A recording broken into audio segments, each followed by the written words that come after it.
नमस्कार साथियों। देखिए आज हम लोग पढ़ेंगे बहुपद।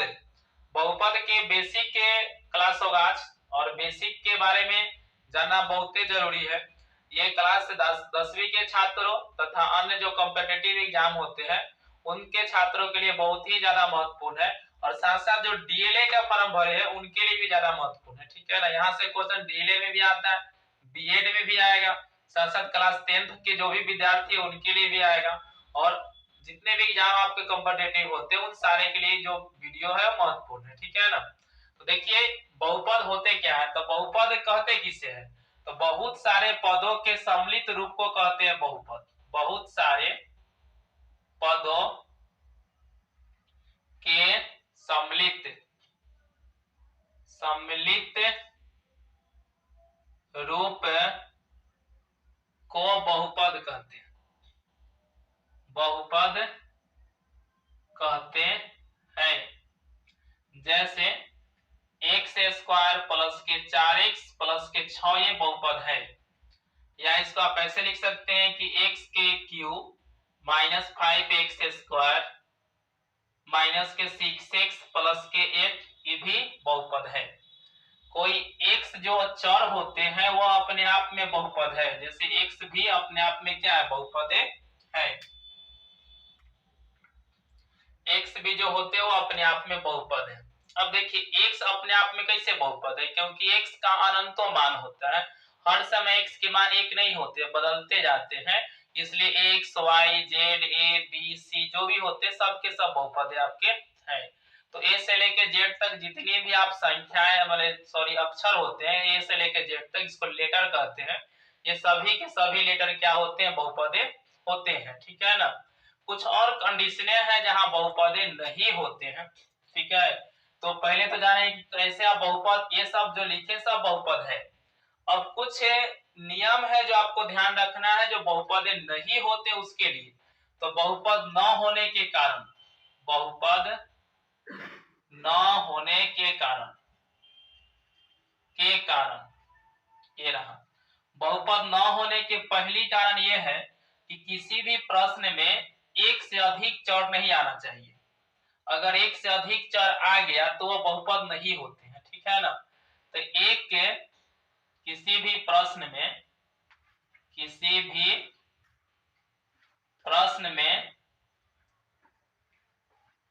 एक से अधिक चर राशि का होना।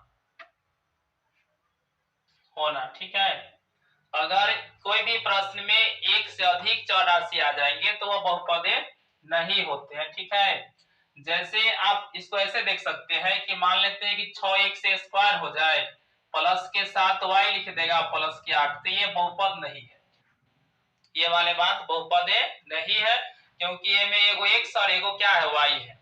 तो दो या दो से अधिक अगर आपको चर राशि मिल रहा है तो वैसे में बहुपदे नहीं होते। बहुपद का जो नियम है वो कहता है कि केवल एक ही चर राशि होना चाहिए, एक से अगर अतिरिक्त हो रहा है तो फिर वो बहुपदे नहीं होगा। एक बात हो गई। दूसरी में आइए, किसी भी प्रश्न में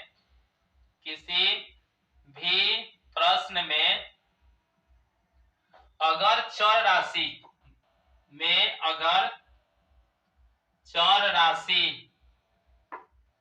का घात ऋणात्मक हो तब भी वह बहुपद नहीं होगा। ठीक है ना, किसी भी प्रश्न में अगर चर राशि के घात ऋणात्मक हो जाता है तब वे बहुपद नहीं होते। जैसे देखिए 3x के पावर -2 माइनस के 6x प्लस कितना 7, ये वाले बहुपद नहीं है। ठीक है ना, कोई भी प्रश्न ले लीजिए जैसे y के पावर -4 माइनस के 5y, ये भी बहुपद नहीं है। क्यों? क्योंकि देखिए घात जो है ये ऋणात्मक है, तो अगर घात ऋणात्मक हो जाएगी तो उसको कहते हैं कि बहुपदे नहीं है। ठीक है, तीसरी में आइए। तीसरा क्या है कि अगर किसी भी प्रश्न में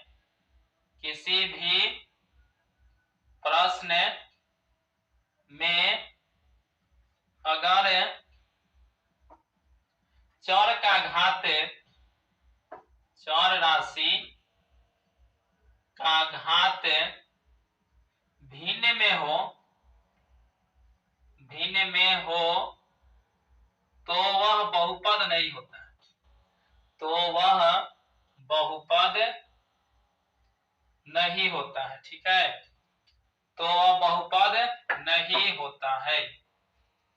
ये रहा आपका तीसरा जो नियम है, इसको ध्यान रखना है कि अगर चर राशि के घात भिन्न में आ जाता है तो बहुपद नहीं होता है। जैसे देखिए कि x के पावर मान लेते हैं कि 2/3 हो गया, प्लस के 5x लिख देगा, प्लस के 6। तो ये देख रहे हैं कि x के घात गति है, बटा में है, यानी कि भिन्न में है। तो ऐसे स्थिति में बहुपद जो होगा वो नहीं होगा। ठीक है ना।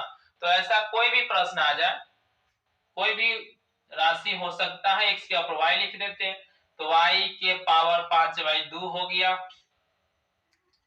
प्लस के 6y हो जाएगा माइनस के साथ, ये भी बहुपद नहीं है, इसको भी बहुपद में हम लोग नहीं गिनेंगे। ठीक है, तो ये था इसका तीसरा नियम।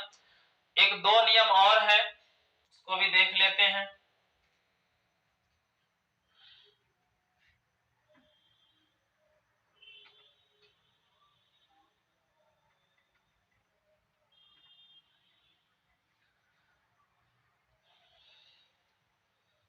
चलिए आगे देखिए चौथा, किसी भी प्रश्न में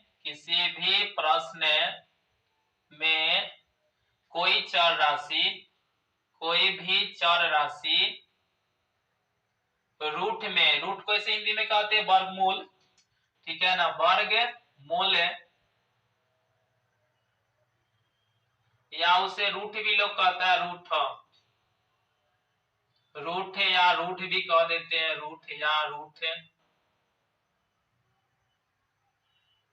रूट इसको ऐसे सिंबल से दर्शाते हैं, रूट है, में आ जाए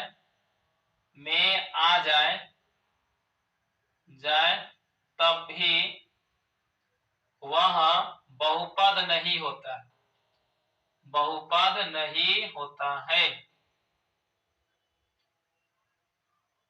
बहुपद नहीं होता है। ठीक है, किसी भी प्रश्न में कोई भी चर राशि वर्गमूल या रूट में अगर आ जाता है तब उसको बहुपद में नहीं गिनते। जैसे देखिए x स्क्वायर लिखेगा, प्लस के 3 रूट अंडर x लिख दे, प्लस 6 कर देते, ये बहुपद नहीं है।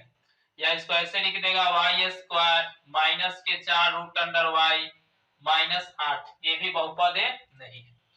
ठीक है, तो ये था आपका बहुपद न होने के चौथा कारण। ठीक है ना, ये बहुपद न होने के क्या था, चौथा कारण है। ठीक है, चलिए पांचवा देखते हैं। पहला हो गया दो या दो से अधिक चर, एक से अतिरिक्त अगर दूसरा चर आ जाता है तो बहुपद नहीं होती है, पहला नियम ये था। दूसरा था कि अगर कोई किसी भी चर राशि के घात ऋणात्मक हो जाता है तो बहुपद नहीं होते हैं। और जो तीसरा था आपका कि किसी भी चर राशि के जो घात होता है अगर वह भिन्न में आ जाए, बटा में आ जाए, तो भी बहुपद नहीं होता है। चौथा जो था कि अगर कोई भी चर राशि रूट में आ जाता है तो उसको बहुपद में नहीं गिनते।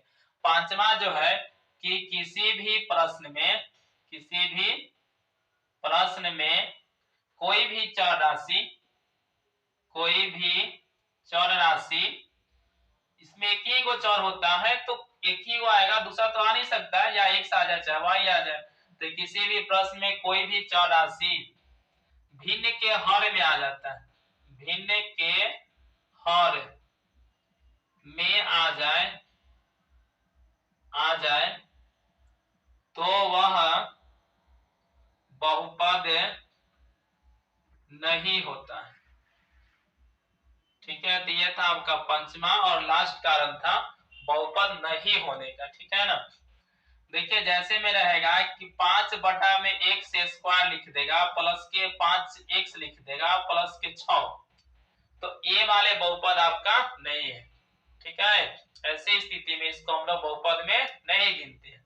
या ऐसे भी लिख सकता है कि मान ले कि x स्क्वायर लिख दे और माइनस के लिख दे 5 बटा में y, प्लस के लिख दे 6, ये भी बहुपद नहीं है। ठीक है ना, या किसी के भी नीचे अगर आ गया, सॉरी एक चीज यहाँ y नहीं आएगा, x से आएगा। ठीक है ना, ये एक्स रहेगा, क्योंकि हमेशा बहुपद में एक ही चर आते हैं। तो अगर कोई भी जो चर है वो भिन्न के हर में आ जाता है, यानी कि नीचे आ जाता है, तो ऐसी स्थिति में बहुपदे नहीं होते हैं। तो बहुपद किसे कहते हैं, बहुपद कौन हो सकता है और बहुपद कौन नहीं हो सकता है, इन सारे बातों को आज हम लोगों ने पढ़ लिए। जो अगला नेक्स्ट वीडियो रहेगा उसमें हम बताएंगे कि बहुपद कितने प्रकार के होते हैं और उसको कैसे विभाजित किया गया, फिर कौन बहुपद के अंतर्गत कौन सा प्रश्न आएगा, इसको हम लोग आगे वाले वीडियो में पढ़ेंगे। तब तक के लिए धन्यवाद। कई मिनट हो रही है।